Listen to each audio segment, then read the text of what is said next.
Friends, అమరావతిలో steel బ్రిడ్జ్లు open అయిపోయాయి కదా, సీడ్ యాక్సెస్ రోడ్డు మొత్తాన్ని వాడేసుకుంటున్నారు సామాన్య జనం. అయితే ఎక్కువగా ఈ ఇంటర్నెట్లో కావచ్చు, సోషల్ మీడియాలో కావచ్చు, మీడియాలో కావచ్చు ఎక్కువగా ప్రచారం జరుగుతుంది ఇదిగో ఈ ఎస్ ఆకారపు మలుపు గురించి.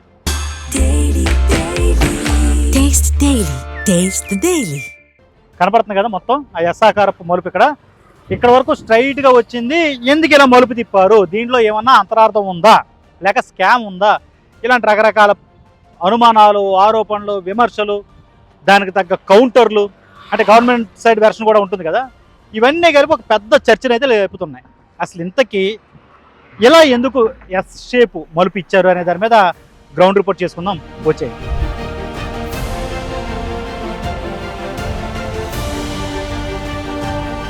యాక్చువల్గా సీడ్ యాక్సెస్ రోడ్ ఇదిగో ఇలా స్ట్రైట్గా వచ్చేస్తుంది. అమరావతి కోర్ ప్రాంతాలన్నీ, అక్కడ ఉన్న గ్రామాలన్నీ కలుపుకుంటూ వాటి మధ్యలోంచి ఇక్కడ దాకా వచ్చేసి ఇక్కడి నుంచి రెండు వెర్షన్ వినిపిస్తుంది అనమాట.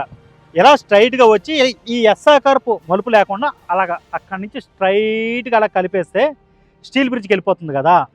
ఎంత పెద్ద మలుపు తిరగాల్సిన అవసరం లేకుండా ఆ కొండవీటు ఆ వాగు ఏదైతే ఉందో ఆ వాగు పైనుంచి అక్కడి నుంచి స్ట్రైట్గా అలా కలిపేస్తే అసలు ఇంత మలుపు తిప్పాల్సిన అవసరం లేదు కదా. ఎందుకు ఇంత తిప్పారు, ఇంత మలుపు తిప్పాల్సిన అవసరం ఏంటి అనేది ఒక వెర్షన్. దీనికి రెండో వెర్షన్ కూడా వినిపిస్తారండి. అసలు వీళ్ళ స్ట్రైట్ కలపాల్సింది ఇది కాదు.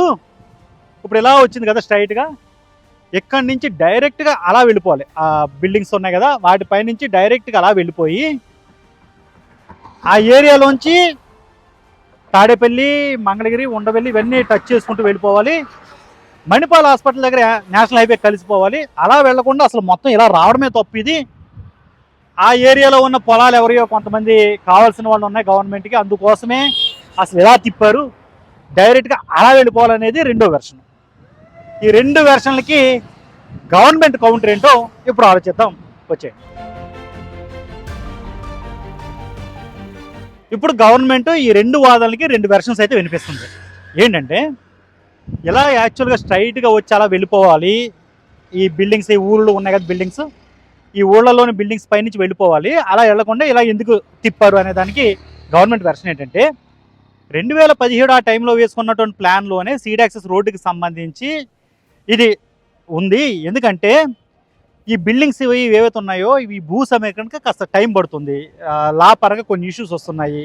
ఎందుకంటే వాళ్ళందరూ కోర్టుకు వెళ్ళడం, అవన్నీ క్లియర్ అవ్వడం, వీటన్నిటితో టైం పట్టేలా ఉంది. దానికోసం ముందుగా సీడ్ యాక్సెస్ రోడ్ని విజయవాడ నుంచి గుంటూరు వెళ్ళే రోడ్డు ఏదైతే ఉందో దాన్ని కలిపేయడం కోసం ఈ స్టీల్ బ్రిడ్జ్లు నిర్మించి ఆ స్టీల్ బ్రిడ్జ్లు కనెక్ట్ అయ్యేలాగా ఇంత మలుపు తిప్పాల్సి వచ్చింది.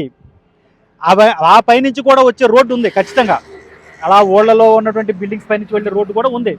కానీ అది నిర్మించడానికి టైం పడుతుంది. అదంతా కూడా ఫేజ్ 3లో వస్తుందన్నమాట. ఫేజ్ 3లో డైరెక్ట్గా ఇక్కడి నుంచి హైవే మీద ఉన్న మణిపాల్ హాస్పిటల్, చెన్నై హౌరా హైవే పైన ఉన్న మణిపాల్ హాస్పిటల్ దగ్గర కలిపేస్తారు. అప్పుడు డైరెక్ట్గా నేషనల్ హైవే నుండి అమరావతికి ఒక స్ట్రైట్ రూట్ ఏర్పడిపోద్ది. మొత్తం అలా వచ్చి సీడ్ యాక్సెస్ రోడ్డు పై నుంచి స్ట్రైట్గా వెళ్ళిపోతాం అనమాట అమరావతిలోకి. అందువల్ల ఇది యాక్చువల్ ప్లాన్లోనే ఉంది. దానికోసం ఈ మలుపులు తిప్పాల్సి వచ్చింది. కాకపోతే ప్రస్తుతానికి అవన్నీ ఈ బిల్డింగ్స్ కొన్ని తీసేయాల్సి ఉంటుంది. ల్యాండ్ పూలింగ్ కొంత జరగాలి. దానిపైన బిల్డింగ్ అంటే ఎలివేటెడ్ కారిడార్ అనమాట. పిల్లర్స్ వేసి పిల్లర్స్ పైనుంచి థర్డ్ ఫేజ్ నిర్మిస్తారు. ఏది మణిపాల్ హాస్పిటల్ వరకు. అలా నిర్మించిన రోడ్డుని తీసుకొచ్చి దీన్ని కలిపేస్తారు. ఈ కలిపినప్పుడు రోడ్డు అనేక విధాలుగా విడిపోద్ది అనమాట. ఒకటి విజయవాడ నుంచి వచ్చే రోడ్డు ఒకటి, అలాగా హైవే పై నుంచి వచ్చే రోడ్డు ఒకటి, అవి కాకుండా ఈ గుంటూరు పై నుంచి వచ్చే రోడ్డు ఇంకోటి ఉంది కదా, ఆ రోడ్డు పైన మామూలు అంటే ఎలివేటెడ్ కారిడార్ కాకుండా ఆల్రెడీ ఎగ్జిస్టెన్స్లో ఉన్న రోడ్డు ఉంది కదా, ఆ రోడ్డు ఒకటి. ఇలా ఇవన్నీ కూడా వచ్చి ఒక రౌండ్ టైపులో ఇక్కడ ఇవన్నీ కలుస్తాయి దీనికి సీడ్ యాక్సెస్ రోడ్డుకి. దానికోసం ముందుగానే ప్లాన్ చేసుకుని ఆ ప్లాన్ ప్రకారం ఇవన్నీ కలిపాము. కాకపోతే ముందుగా సీడ్ యాక్సెస్ రోడ్డుకి సంబంధించిన ఇబ్బందులన్నీ తొలగిపోవడానికి, దీన్ని ఆచరణలో పెట్టడానికి, ప్రజలకు అందుబాటులో తేవడానికి ఈ స్టీల్ బ్రిడ్జ్లు నిర్మించి దీన్ని అయితే ఇలా కలిపేస్తాము. ఇదంతా ముందు అనుకున్న ప్లాన్లో ఉంది, కొత్తగా తిప్పిన మలుపు కాదు. ఇది ఫేజ్ 3 కూడా పూర్తి అయిపోయాక మీకు పూర్తి స్థాయిలో అర్థమవుతుందని చెప్పి గవర్నమెంట్ వెర్షన్ ఇస్తుంది. ఇప్పుడు రెండో అనుమానం, ఇక్కడ దాకా వచ్చిన దాన్ని కొండవీడి వాగుపై నుంచి ఇలా డైరెక్ట్ కలిపేయచ్చు కదా, ఈ ఎస్ టైప్ షేప్ ఎందుకు ఇచ్చారని. దీనికి కూడా గవర్నమెంట్ అదే సమాధానం చెప్తుంది అనమాట. ఏంటి, ఇప్పుడు ట్రాక్టర్ చూడండి అలా వెళ్తుందో మీకు క్లియర్గా అర్థమవుతుంది. ట్రాక్టర్ అక్కడ దాకా వెళ్ళి మొత్తం తిరిగి వెళ్ళాల్సి వస్తుంది అనమాట. అలా వెళ్ళే బదులు అదేదో డైరెక్ట్ పొలాలపై నుంచి ఇక్కడ కలిపేసి ఉంటే స్ట్రైట్గా వెళ్ళిపోను కదా స్టీల్ బ్రిడ్జ్ దగ్గరికి అని చెప్పి రెండో అనుమానం, రెండో విమర్శ. దీనికి గవర్నమెంట్ వెర్షన్ ఏంటంటే కాదు, యాక్చువల్గా ఇది 2017 ఆ టైంలో వేసుకున్నటువంటి ప్లాన్ ప్రకారమే మేము నిర్మించాము, ఇలా అన్ని రోడ్లు కలిసే టైంలో మీకు అర్థమవుతుందని చెబుతూనే దీనికి సంబంధించి ఒక సమాధానం ఏమిస్తారంటే, ఇది కొండవీటి వాగు కదా, కొండవీటి వాగు అక్కడికి వెళ్ళి అలాగా కృష్ణానదిలో కలిసిపోతుంది. ఆ బ్లూ కలర్లో మీకు కనిపిస్తుంది, బ్లూ అండ్ వైట్ కలర్లో కనిపిస్తుంది. ఇప్పుడు కొండవీడు ఎత్తిపోతల పథకం అనమాట. అంటే ఇలా వచ్చిన వరద నీటిని తోడి మళ్ళీ కృష్ణానదిలోకి పంపించేస్తుంది.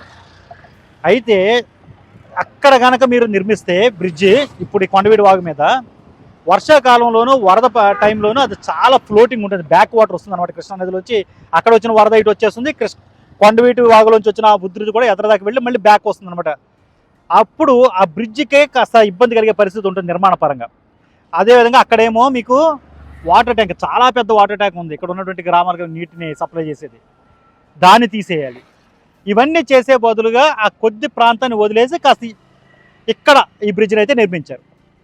సో ఇదంతా కూడా యాక్చువల్ ప్లాన్లోనే ఉన్నాయి తప్ప కొత్తగా చేసిన మార్పులు కాదు. ఇవన్నీ ఆలోచించారు కొండవీటి వాగు ఉధృతిని దృష్టిలో పెట్టుకుని. అలాగే ఫ్యూచర్లో థర్డ్ ఫేజ్లో ఈ స్టీల్ ఏదైతే ఎలివేటెడ్ కారిడార్తో మణిపాల్ హాస్పిటల్ దాకా కలిపే రూట్ ఉంటుంది కదా, స్టీల్ బ్రిడ్జ్ని లేదా సీడ్ యాక్సెస్ రోడ్ని, దాని నిర్మాణాన్ని దృష్టిలో పెట్టుకుని అప్పుడు రోడ్ని రకరకాలుగా విడిపోతుందని చెప్తున్నారు కదా, అవన్నీ కలిపేందుకు వేసుకున్నటువంటి మాస్టర్ ప్లాన్లో భాగంగానే ఇలా నిర్మించాం తప్ప దీనిలో వేరే కోణం ఏమీ లేదు, రాజకీయ కోణం కానీ లేకపోతే ఏదో తమ వాళ్ళకి లబ్ధి చేకూర్చే ప్రయత్నం కానీ ఇలాంటివి ఏమి లేదని చెప్పి మంత్రి నారాయణ కావచ్చు, గవర్నమెంట్ కావచ్చు అఫీషియల్గా క్లారిటీ ఇచ్చే ప్రయత్నం చేసింది. ప్రస్తుతానికైతే సీడ్ యాక్సెస్ రోడ్లో ఎస్సాకారు మలుపు మీద ఉన్నటువంటి విమర్శలు ఈ విధంగా ఉన్నాయి. దానికి సంబంధించినటువంటి గవర్నమెంట్ ఇస్తున్నటువంటి కౌంటర్ కూడా వాస్తవ పరిస్థితి ఈ విధంగా ఉందన్నమాట. అయితే దీనికి సంబంధించి మొత్తం క్లారిటీ రావాలంటే థర్డ్ ఫేజ్ కూడా పూర్తయిపోవాలి. యాక్చువల్గా ఇక్కడి నుంచి మీకు మణిపాల్ హాస్పిటల్ వరకు కూడా ఎలివేటెడ్ కారిడార్ పిల్లర్స్ వేసి పిల్లర్స్ పైనుంచి రోడ్డు వేసుకు వెళ్ళిపోతారు. ఆల్రెడీ కనకదుర్గమ్మ వారధి ఇవన్నీ ఉన్నాయి కదా, అప్పుడు ఆ టైపులో అనమాట. అలా నిర్మించుకుంటూ వెళ్ళిపోతే అప్పుడు మనకు క్లారిటీ వస్తుంది. అంతవరకు వెయిట్ చేయాల్సి ఉంటుంది. Taste the Daily.